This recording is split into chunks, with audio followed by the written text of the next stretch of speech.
இந்த வீடு காலியா தான் இருக்கு. உங்களுக்கு வேணும்னா இந்த வீட்டை வாடகைக்கு எடுத்துக்கோங்க. ஆனா வாடகை முழுசா 5000 கொடுக்கணும். அது ஞாபகம் இருக்கட்டும். ராக்கி, எனக்கு மனசுக்கு பிடிச்ச மாதிரி வீடு கிடைச்சதே பெருசு. வாடகை எல்லாம் எனக்கு ஒரு பிரச்சனையே கிடையாது. அப்படின்னா இன்னைக்கே 2 மாசம் வாடகையே அட்வான்ஸா கொடுத்துருங்க. இங்க பாருங்க தம்பி, வாடகை பத்தியோ அட்வான்ஸ பத்தியோ கவலைப்படாதீங்க. இந்த மாச கடைசியில என்னோட வீட்டுக்காரர் ஃபாரின்ல இருந்து வராரு. அப்போ உங்களுக்கு இந்த மாசம் வாடகை அட்வான்ஸ் எல்லாத்தையும் சேர்த்து கொடுத்துட்றேன். கோரிக்காகத்தோட இந்த பேச்சை கேட்டு ராக்கி கிளிக்கு ரொம்ப சந்தோஷமாயிடுச்சு.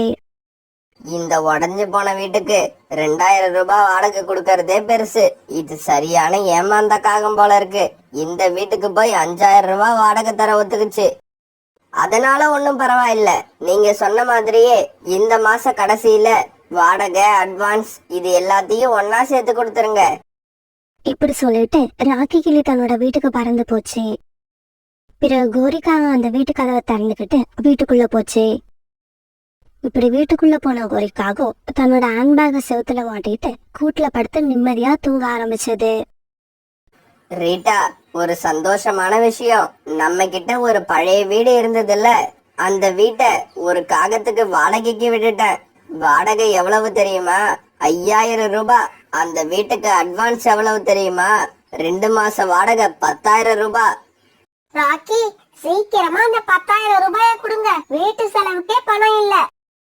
ரீட்டா, அந்த காகம் இந்த மாச கடைசியில வாடகை அட்வான்ஸ் எல்லாத்தையும் சேர்த்து மொத்தமா தரதா சொல்லிருக்கு. அப்படின்னா இந்த மாச கடைசியில நமக்கு 15000 ரூபாய் வரும்னு சொல்லுங்க.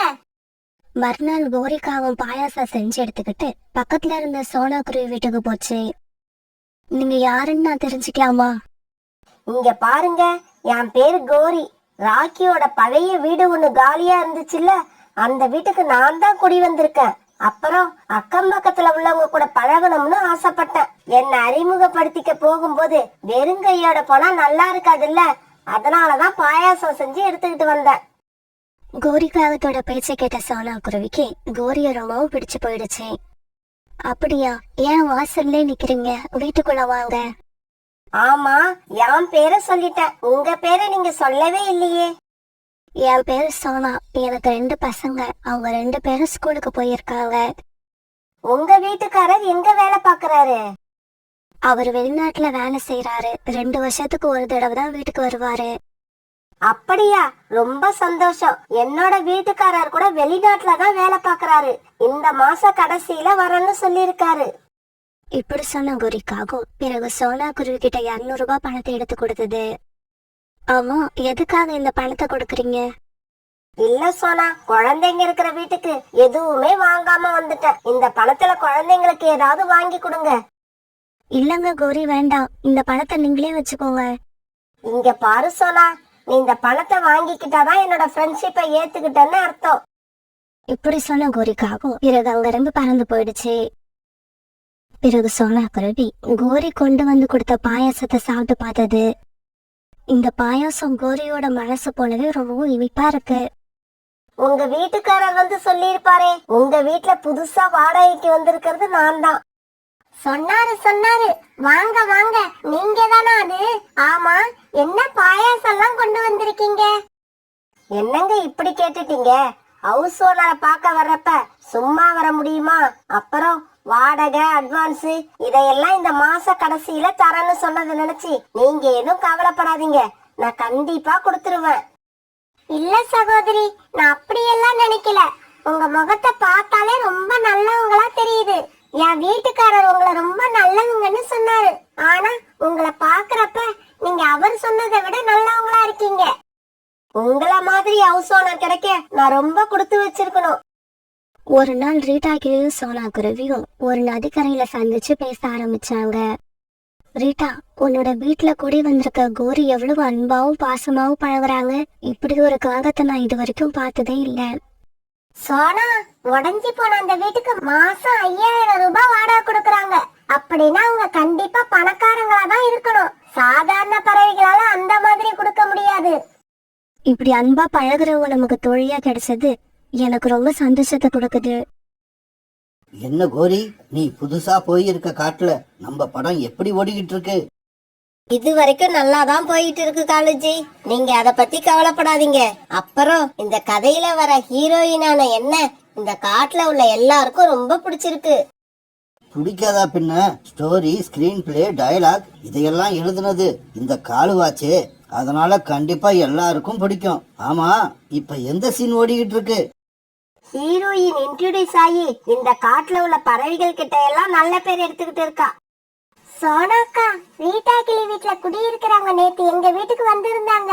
முன்ன பின்ன அறிமுகம் இல்லாதவங்க கிட்ட கூட இவ்வளவு அன்பா பேச முடியுமான்னு எனக்கு ரொம்ப ஆச்சரியமா இருந்தது. ராணி, நீ அவங்கள பத்தி சொல்லவே வேண்டாம். எனக்கு அவங்க ஏற்கனவே அறிமுகம் ஆகியிருக்காங்க. என்னோட பையன் ராஜீவுக்கு நேத்து பர்த்டே. ஆனா அத நான் யார்கிட்டயும் சொல்லவே இல்ல. அவங்களுக்கு அது எப்படிதான் தெரிஞ்சதுன்னு தெரியல. ஒரு புது சட்டையை எடுத்துக்கிட்டு நேத்து என் வீட்டுக்கு வந்துட்டாங்க. அவங்களோட அன்புல நான் அப்படியே திக்கு முக்காடி போயிட்டேன். ராணி, நீ சொல்றது உண்மைதான். அவங்களுக்கு இணைய வேற யாரையும் உதாரணமா சொல்லவே முடியாது. எல்லார்கிட்டயும் ஒரே மாதிரி அன்பு செலுத்துறாங்க. அந்த குணம் கடவுள் அவங்களுக்கு கொடுத்த கிஃப்ட்னு நினைக்கிறேன். இப்படியே சில நாட்கள் நகர்ந்துச்சு. இப்பெல்லாம் சாயங்கால நேரத்துல சோனா குருவி, ரீட்டா கிளி, ராணிபுரா இவங்க 3 பேரையும் கோரிக்காக வீட்டுலதான் பார்க்க முடிஞ்சது. கோரிக்காக வீட்டுல போய் உட்காந்து கோரிக்காக கூட அரட்டை அடிக்கலன்னா இவங்க 3 பேரும் அன்னைக்கு ரொம்ப டல்லா இருப்பாங்க. ஆமா, உங்களுக்கு எல்லாம் ஒரு விஷயம் தெரியுமா? இந்த மாச கடைசியில, அதான் அடுத்த வாரம் எங்க வீட்டுக்காரர் வெளிநாட்டுல இருந்து வராரு. கோரி அக்கா, உண்மையாவா சொல்றீங்க? உங்க வீட்டுக்காரர் எப்படிக்கா இருப்பாரு? அவரா என்ன மாதிரியே கருப்பா அழகா இருப்பாரு. கோரி அக்கா, அவர் எத்தனை நாள் இங்க வந்து இருப்பாரு? சோனா, அடுத்த வாரம் கடைசியில என்னோட ரிலேஷன் ஒருத்தருக்கு கல்யாணம் நடக்க போகுது. அந்த கல்யாணத்துக்கு நாம 2 பேரும் சேர்ந்துதான் போகணும்னு அவர்கிட்ட கண்டிச்சு சொல்லிட்டேன். அதனாலதான் இப்ப ஊர்ல இருந்து வராரு. அந்த சமயத்துல கோரிக்காவத்தோட போன் அடிச்சது. இங்க பாத்தீங்களா, என்னோட வீட்டுக்காரர் தான் போன் போடுறாரு. அடுத்த வாரம் கடைசியில வந்துருவீங்கல்ல? அப்புறம் ஒரு முக்கியமான விஷயம், நீங்க இந்த காட்டுக்கு வர்றதுக்கு முன்னாடி அப்படியே உங்க அம்மாவை போய் பார்த்துட்டு என்னோட நெக்லஸ், கம்மல், வளையல் எல்லாத்தையும் எடுத்துட்டு வந்துருங்க. நான் இந்த காட்டுக்கு அவசரமா வந்ததால எதையும் எடுத்துட்டு வரல. அதுவும் இல்லாம தனியா இருக்கிறப்ப நகைகளை வச்சுக்க வேண்டான்னு நான் தான் எடுக்காம வந்துட்டேன். சரிங்க, அப்புறம் பக்கத்துல நான் இல்லைன்னு சாப்பிடாம இருக்காதீங்க. நல்லா சாப்பிடுங்க. சனிக்கிழமை எண்ணெய் தேய்ச்சி குளிங்க. இங்க வர்றப்ப எனக்கு ஒரு போன் போடுங்க. நான் பஸ் ஸ்டாண்டுக்கு வந்து உங்களை வீட்டுக்கு அழைச்சிக்கிட்டு வந்துடுறேன். என்ன கோரி, நீ பாட்டுக்கு பேசிக்கிட்டே போற? நீ பேசுறத கேட்டா கூடிய சீக்கிரம் கிளைமாக்ஸ் வரப்போகுதுன்னு நினைக்கிறேன். பிறகு கொஞ்ச நாள் கழிச்சு சோனா குருவி, ரீட்டா கிளி, ராணிபுரா இவங்க 3 பேரும் வழக்கம் போல சாயங்காலம் கோரிக்காக வீட்டுக்கு போனாங்க. கோரி அக்கா, என்ன ஒவ்வொன்னு உட்கார்ந்து இருக்கீங்க? உங்களோட கண்ணு எல்லாம் கலங்கி இருக்கு. சோனா, அன்னைக்கு நான் போன் பேசுறப்ப என் வீட்டுக்காரர் என்ன சொன்னாரு? கல்யாணத்துக்கு போக கண்டிப்பா வந்துடுறேன்னு சொன்னாருல்ல. நாளைக்கு நான் கல்யாணத்துக்கு போயாகணும். இப்ப போன் போட்டு லீவ் கிடைக்கல, நான் வர்றதுக்கு இன்னும் 2 நாள் ஆகும்னு சொல்றாரு. நான் எவ்வளவு கற்பனையில இருந்தேன் தெரியுமா? என்னால அவர் சொன்னதை தாங்கவே முடியல. திடீர்னு இப்படி சொன்னா ஏமாற்றமா தான் இருக்கும். கோரி அக்கா, கொஞ்சம் அட்ஜஸ்ட் பண்ணிக்கோங்க. அதான் அவருதான் 2 நாள் கழிச்சு வரேன்னு சொல்லியிருக்காருல்ல, அப்படி ஏன் கவலைப்படுறீங்க? ஃபங்க்ஷனுக்கு போறேனா நெக்லஸ், கம்மல், மூக்குத்தி இதெல்லாம் இல்லாம எப்படி போறது? என்னோட சொந்தக்காரங்க முன்னால நான் ரொம்ப அவமானப்பட போறேன், அசிங்கப்பட போறேன். கோரி அக்கா, உங்க தோழிங்க நாங்க எல்லாம் இருக்கிறப்ப உங்களை அப்படி அவமானப்பட விட்டுருவோமா? இந்தாங்க, என்னோட நெக்லஸ நீங்க கல்யாணத்துக்கு போட்டுக்கிட்டு போங்க. இப்படி சொன்ன சோனா குருவி தான் கழுத்துல போட்டிருந்த நெக்லஸ கழட்டி கோரிக்காவத்துக்கிட்ட கொடுத்தது. இதை எடுத்து நீங்க போட்டுக்கோங்க. இந்த நெக்லஸ் இது வரைக்கும் நான் கழட்டினதே இல்ல, உங்களுக்காக தான் கழட்டி இருக்கேன். அதே மாதிரி கம்மல் இல்லையேன்னு கவலைப்படாதீங்க. இந்தாங்க, நான் போட்டு இருக்க ஜிமிக்கியை கழட்டி தரேன், அதை நீங்க போட்டுக்கோங்க. இப்படி சொன்ன ராணிபுரா அது போட்டிருந்த ஜிமிக்கிய கழட்டி கொடுத்தது. என்னதான் இருந்தாலும் வளையல் இல்லாம இதையெல்லாம் போட்டுட்டு போனா பாக்கிறதுக்கு நல்லாவா இருக்கும்? கோரி, அத நினைச்சு கவலைப்படாதீங்க. ஒரு நிமிஷம் இருங்க, நான் என் வீட்டுக்கு போய் என்கிட்ட இருக்கிற வளையல்களை எடுத்துக்கிட்டு வரேன். இப்படி சொல்லிட்டு தன்னுடைய வீட்டுக்கு போன ரீட்டா கிளி தன்னோட வீட்டுல இருந்த தங்க வளையல்கள்ல 2 எடுத்துட்டு வந்து கோரிக்காவத்துக்கிட்ட கொடுத்துச்சு. தான் நினைச்சது எல்லாமே கிடைச்சதுக்கு அப்புறம் தான் கோரிக்காவ சந்தோஷமா இருந்தது. பிறகு ராத்திரி ஆச்சு. அன்னைக்கு ராத்திரி தன்னோட கூட்டுல படுத்த கோரிக்காகத்துக்கு நிம்மதியா தூக்கம் வந்துச்சு. அன்னைக்கு காலையிலேயே சீக்கிரமா கண் விழிச்ச கோரிக்காகும் தன்னோட ஹேண்ட்பேக் எடுத்து மாட்டிக்கிட்டு அந்த காட்டை விட்டு கிளம்ப தயாராச்சு. அதே சமயம் கோரிக்காகத்தோட தோழிகள் 3 பேரும் கோரிக்காகத்தோட வீட்டுக்கு வந்தாங்க. எனக்கு எவ்வளவோ உதவி பண்ணன நீங்க என்ன இப்படி வழி அனுப்பவும் வருவீங்கன்னு நான் நினைக்கவே இல்ல. என்ன கோரி இப்படி கேட்டுட்ட? உனக்காக நாங்க இத கூட செய்ய மாட்டோமா? பிறகு எல்லா பறவைகளும் கோரிக்காகத்து கூட ஆட்டோ ஸ்டாண்ட் வரைக்கும் பறந்து வந்தாங்க. என்னங்க, நான் உங்க மேல ரொம்ப கோவத்துல இருக்கேன். என் கூட பேசாதீங்க. இப்ப நீ பேசுறத பார்த்தா கிளைமாக்ஸ் சீன் வந்துடுச்சுன்னு நினைக்கிறேன். ஆமா, நீ தியேட்டரை விட்டு எப்ப வெளியில வர போற? கிட்டத்தட்ட வெளியில வந்த மாதிரி தான். இப்ப நான் ஆட்டோ ஸ்டாண்ட்ல நிக்கிறேன். நீங்க வராட்டி போனா என்ன? எனக்கு என்னோட தோழிகள் இருக்காங்க. அவங்க தான் நெக்லஸ், தோடு, வளையல் இப்படி எல்லாம் எனக்கு கொடுத்து உதவுனாங்க. கோரி, போன கொஞ்சம் கொடுங்க. உங்க வீட்டுக்காரர்கிட்ட நான் 2 வார்த்தை பேசிக்கிறேன். என்ன சார் இப்படி பண்ணிட்டீங்க? மேடம் ரொம்ப தவிச்சு போயிட்டாங்க. பிறகு நாங்க தான் எங்க கிட்ட இந்த நகையெல்லாம் போட்டு அவங்கள ஃபங்க்ஷனுக்கு அனுப்பி வைக்கிறோம். சாரிங்க, கடைசி நேரத்துல லீவு கிடைக்காததால என்னால வர முடியல. அப்புறம் எங்க மேல நம்பிக்கை வச்சு உதவி செய்யறதுக்கு உங்களை மாதிரி பறவைங்க இருக்கிற வரைக்கும் நானும் கோரியும் கடைசி வரைக்கும் கஷ்டப்படவே மாட்டோம். பிறகு கோரிக்காகத்தோட தோழிகள் 3 பேரும் சேர்ந்து கோரிக்காகத்தை ஆட்டோல உட்கார வச்சு சந்தோஷமா வழி அனுப்பி வச்சாங்க. பிறகு இப்படியே 2 நாட்கள் ஓடுச்சு. கோரிக்காகம் காட்டுக்கு திரும்பி வராத நினைச்சு சோனா குருவி, ரீட்டா கிளி, ராணிபுரா இவங்க 3 பேரும் ரொம்ப கவலையில இருந்தாங்க. சோனா, எனக்கு என்னவோ அந்த கோரி நம்மள ஏமாத்திடுச்சுன்னு நினைக்கிறேன். சீச்சி, அப்படியெல்லாம் நினைக்காதீங்க. அவங்க கூட பழகுறது கொஞ்ச நாளா இருந்தாலும் அவங்களோட உண்மையான அன்பை என்னால புரிஞ்சுக்க முடிஞ்சது. ஆமா ஆமா, அவங்களோட கணவர் வெளிநாட்டுல இருந்து அவ்வளவு பணம் சம்பாதிக்கிறப்ப அவங்க இந்த மாதிரி திருட்டுத்தனம் செய்யணும்னு அவசியமே இல்ல. இந்த சமயத்துல ரோனிக்குருவி அழுதுகிட்டே அங்க வந்துச்சு. ரீட்டா, உன்னோட பழைய வீட்ல ஒரு காகம் இப்ப குடியிருக்க வந்துச்சு. அந்த காகத்தை எங்கயாவது பாத்தியா? இல்ல ரோனி அக்கா, அவங்க ஒரு ஃபங்க்ஷனுக்காக 2 நாளைக்கு முன்னாடி அவங்க ரிலேஷன் வீட்டுக்கு போனாங்க. இன்னும் திரும்பி வரல. ரீட்டா, அந்த கோரி 1ஆம் நம்பர் ஃப்ராடு. என்னோட பையனுக்கு வேலை வாங்கி தரேன்னு சொல்லி 50,000 ரூபாய் பணத்தை வாங்கிக்கிட்டு அப்பாயின்மெண்ட் ஆர்டரையும் கையில கொடுத்தா. ஆனா அந்த கம்பெனிக்கு போய் அந்த அப்பாயின்மெண்ட் ஆர்டரை கொடுத்தப்ப அது டூப்ளிகேட்னு சொல்லிட்டாங்க. ரோனிக்குருவி இப்படி சொன்னதை கேட்டதும் ரீட்டா கிளி, சோனா குருவி, ராணிபுரா இவங்க 3 பேருக்கும் திடீர்னு மயக்கம் வந்து அப்படியே கீழே வந்துட்டாங்க. ஹலோ ஃப்ரெண்ட்ஸ், இந்த கதையில வர கோரிக்காக மாதிரி இந்த நாட்டுல நிறைய பேர் இருக்காங்க. அதனால திடீர்னு நம்ம மேல யாராவது அன்பையும் பாசத்தையும் வெளிப்படுத்தினா அவங்க மேல முழு நம்பிக்கை வைக்காம நாம கொஞ்சம் எச்சரிக்கையா இருக்கிறது தான் நல்லது. ஒரு பெரிய நகரத்துல வாழ்ந்துகிட்டு இருந்த சோனா குருவியோட அண்ணனும் அண்ணியும் இப்ப சோனா குருவியோட வீட்டுக்கு வந்துகிட்டு இருந்தாங்க. இப்படி வீட்டுக்கு வந்தவங்களுக்கு நல்ல சாப்பாடு சமைச்சு போடுற அளவுக்கு சோனா குருவி கிட்ட பணம் இல்ல. அதனால சோனா குருவி பணம் கடன் வாங்கறதுக்காக பக்கத்துல இருந்த கோரிக்காகத்தோட வீட்டுக்கு பறந்து போச்சு. கோரி அக்கா, நகரத்துல இருந்து என்னோட அண்ணனும் அண்ணியும் வந்திருக்காங்க. ஆனா அவங்கள உபசரிக்கிறதுக்கு என்கிட்ட பணம் இல்ல. ஒரு 1000 ரூபாய் பணம் இருந்தா கொடுங்க. எனக்கு வேலை கிடைச்ச உடனே அந்த பணத்தை திருப்பி கொடுத்துறேன். என்னது, உங்க அண்ணனும் அண்ணியும் வந்திருக்காங்களா? எனக்கு தெரிஞ்சு கிட்டத்தட்ட 7-8 வருஷமா உனக்கும் அவங்களுக்கும் பேச்சுவார்த்தையே இல்ல. உன்கிட்ட பேச்சுவார்த்தை வச்சுக்கிட்டா நீ ஏதாவது உதவி கேட்டுருவியோன்னு பயந்துகிட்டு தான் அவங்க இத்தனை நாளா உன்கிட்ட பேசாம இருந்தாங்க. அப்படிப்பட்ட அண்ணனும் அண்ணியும் இப்ப எப்படி இந்த ஏழை தங்கச்சி வீட்டுக்கு வந்தாங்க? கோரி அக்கா, நாம ஏன் அதையெல்லாம் நினைச்சுக்கிட்டு, ஏதோ எல்லாரும் ஒன்னா சேர்ற நேரம் வந்திருக்கு, அதனாலதான் வந்திருக்காங்க. அப்புறம் நான் கேட்ட பணத்தை கொடுத்தீங்கன்னா நான் மளிகை ஜாமான் வாங்கிட்டு வீட்டுக்கு போவேன். இங்க பாரு சோனா, இவ்வளவு நாள் பண திமிர்ல இருந்த உங்க அண்ணனும் அண்ணியும் இப்ப உன்கிட்ட எதுக்காக வந்திருக்காங்கன்னு தெரியல. எதுவுமே தெரியாம உன்னை யாரு கடன் வாங்கி அவங்களுக்காக செலவு பண்ண சொல்றது? அதுவும் 1000 ரூபாய் கடன் கேக்குற. இங்க பாரு, 500 ரூபாய் தரேன். அதுக்குள்ள என்ன பண்ண முடியுமோ செஞ்சு அவங்கள திருப்பி அனுப்பு. இப்படி சொன்ன கோரிக்காகவும் சோனா குருவி கிட்ட 500 ரூபாய் பணத்தை கொடுக்க அதை வாங்கின சோனா குருவி உடனே மளிகை கடைக்கு பறந்து போச்சு. பிறகு வீட்டுக்கு போன சோனா குருவி கிச்சனுக்குள்ள போய் சமைக்க ஆரம்பிச்சது. ரூபி, என்னோட தங்கச்சிக்கு சமைக்க தெரியுமான்னு கேட்டல்ல, இங்க பாரு, என்னோட தங்கச்சி நமக்காக விதவிதமான ஐட்டங்களை சமைச்சு வச்சிருக்கு. நிறைய ஐட்டங்கள் இருக்கிறது என்னவோ உண்மைதான். ஆனா ருசி எப்படி இருக்குன்னு சாப்பிட்டு பார்த்தாதான் தெரியும். பிறகு சோனா குருவி அண்ணனும் அண்ணியும் அந்த சாப்பாட்டை சாப்பிட ஆரம்பிச்சாங்க. சோனா, சும்மா சொல்லக்கூடாது. நீ ரொம்ப அருமையா சமைக்கிற.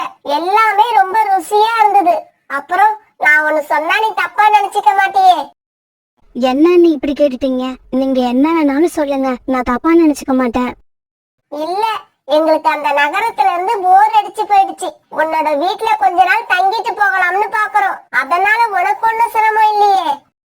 இது உங்களோட வீடு, நீங்க எத்தனை நாள் வேணாலும் இருக்கலாம். நீங்க 2 பேரும் வந்ததுல நான் ரொம்ப சந்தோஷத்துல இருக்கேன். மாமா, அத்தை, 2 பேரும் எங்க கூட வாங்க. நாங்க உங்களுக்கு இந்த காட்டை சுத்தி காமிக்கிறோம். எங்க காட்டுல உள்ள ஸ்ட்ராபெரி ரொம்பவும் சுவையா இருக்கும்.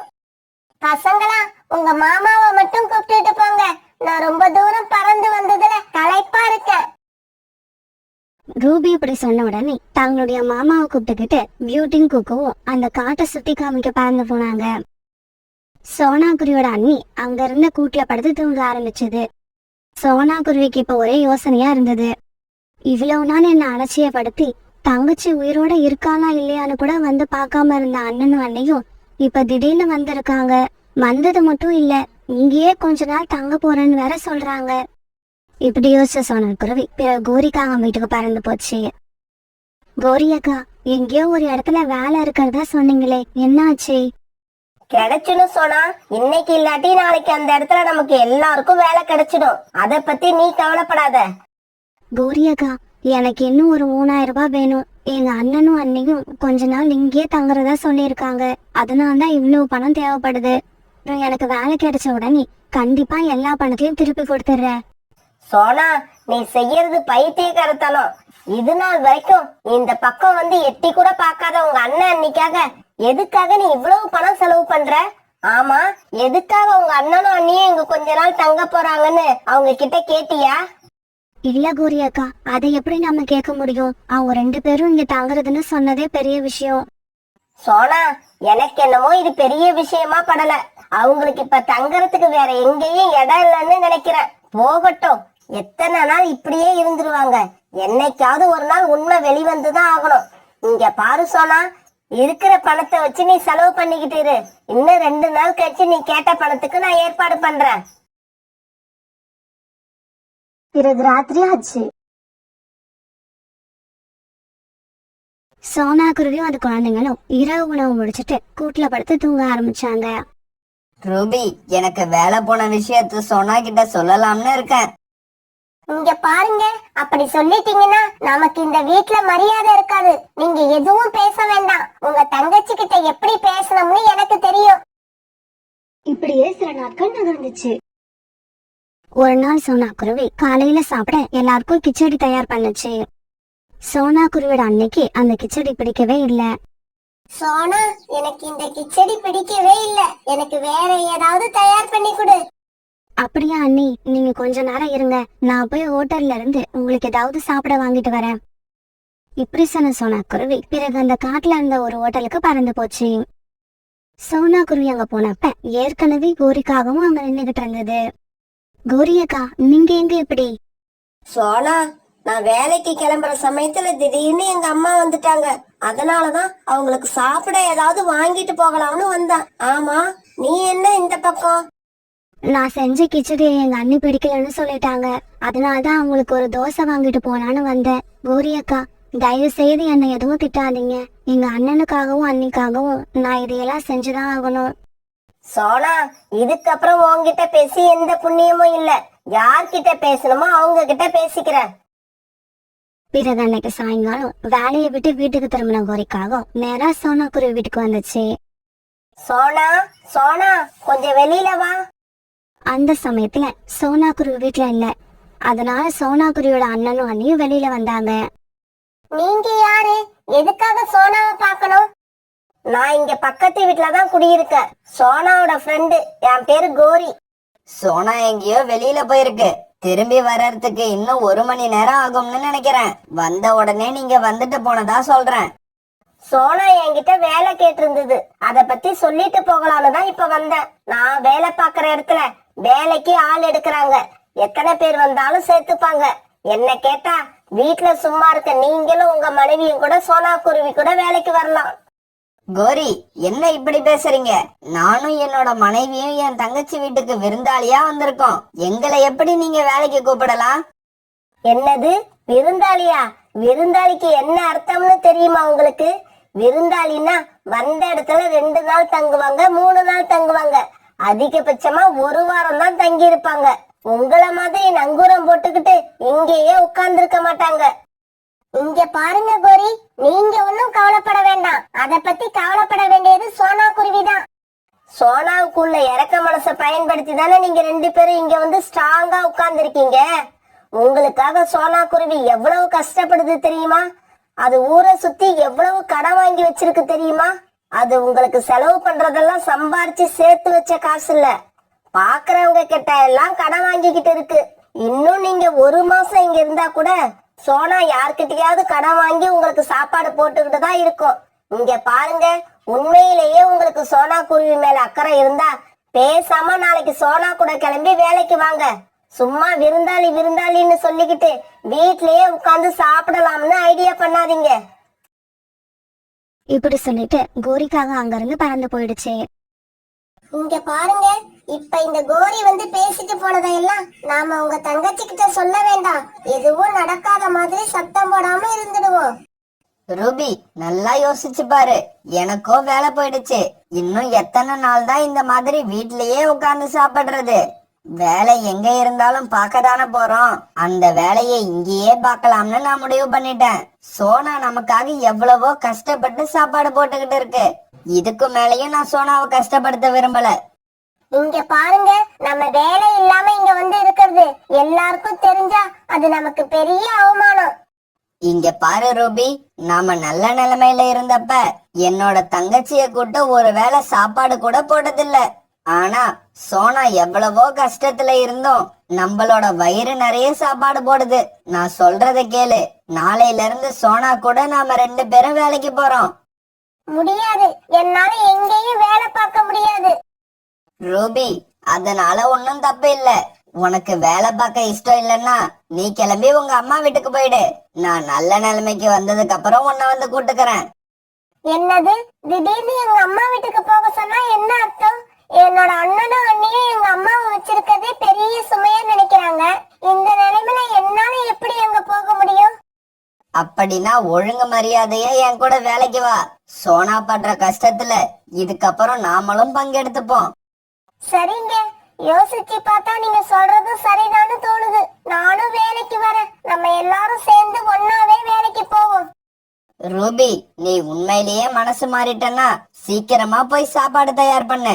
சோனா குருவி வர்றப்ப சாப்பாடு ரெடியா இருக்கணும். உடனே ரூபி குருவி கிச்சனுக்குள்ள போய் சாப்பாடு தயார் பண்ண ஆரம்பிச்சது. அன்னைக்கு சாயங்காலம் சோனா குருவி வந்த உடனே அதோட அண்ணனும் அண்ணியும் நடந்தது எல்லாத்தையும் சொன்னாங்க. ஆமா சோனா, எனக்கு வேலை போயிடுச்சு. வேலை போனதுக்கு அப்புறமும் சொகுசான வாழ்க்கை வாழ்றதுக்காக நிறைய இடங்கள்ல கடன் வாங்கிட்டோம். பிறகு வேலையும் கிடைக்கல, வாங்கின கடனையும் அடைக்க முடியல. நாங்க சாப்பாட்டுக்கே கஷ்டப்படுற நிலைமை வந்துடுச்சு. அதனாலதான் நான் ரூபியை அழைச்சுக்கிட்டு உன்னோட வீட்டுக்கு வந்துட்டேன். சோனா, தயவு செய்து என்ன மன்னிச்சிடு. நாங்களும் உன் கூட வேலைக்கு வர்றதா முடிவு பண்ணிட்டோம். இதுக்கப்புறம் நீ எங்கேயும் கடன் வாங்க வேண்டாம். நீ இல்லாதப்ப உன்னை தேடி வீட்டுக்கு வந்த கோரி தான் நடந்தது எல்லாத்தையும் எங்க கிட்ட சொன்னாங்க. நீ படுற கஷ்டத்தை கேட்ட உடனே எங்களோட மனசு மாறிடுச்சு. உன்கிட்ட உண்மையை சொல்லணும்னு முடிவு பண்ணிட்டோம். தன்னோட அண்ணி இப்படி பேசுனது கிட்ட சோனா குருவி ரொம்ப சந்தோஷமாயிடுச்சு. பிறகு மறுநாள் காலையில கோரிக்காக சோனா குருவி வேலைக்கு அழைச்சிட்டு போறதுக்காக அவங்க வீட்டுக்கு வந்துச்சு.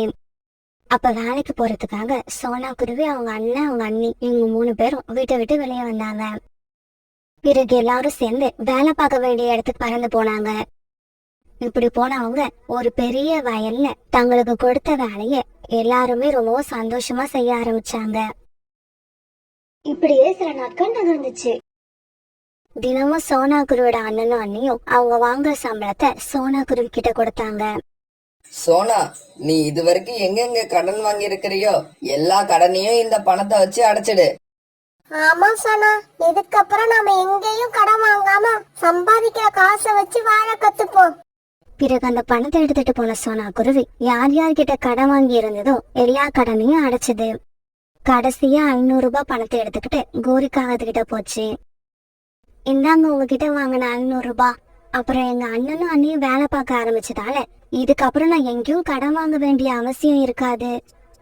கோரியாக்கா, இது எல்லாத்துக்கும் காரணம் நீங்க தான். நான் சொல்ல தயங்கின எல்லா விஷயத்தையும் நீங்க எங்க அண்ணன் கிட்ட தெளிவா எடுத்து சொல்லிட்டீங்க. சோனா, அன்னைக்கு நீ வீட்ல இருக்க மாட்டேன்னு தெரிஞ்சுதான் நான் வேணுமெனே உங்க வீட்டுக்கு வந்தேன். உங்க அண்ணன் அன்னிக்கிட்ட அப்படி பேசினேன். அவங்க மட்டும் இப்ப வேலைக்கு போற முடிவு எடுக்கலன்னா இன்னும் 2 நாள் கழிச்சு வந்து சண்டை போட்டு உங்க 2 பேரையும் உங்க வீட்டை விட்டே விரட்டி இருப்பேன். பிறகு சோனா குருவி ரொம்ப சந்தோஷமா தன்னோட வீட்டுக்கு திரும்பி வந்தது. அதுக்கப்புறம் சோனா குருவி, அவங்க அண்ணன், அவங்க அண்ணி இவங்க 3 பேரும் ஒன்னா வேலைக்கு போய் சம்பாதிக்க ஆரம்பிச்சு அதே வீட்டுல ரொம்ப சந்தோஷமா வாழ ஆரம்பிச்சாங்க.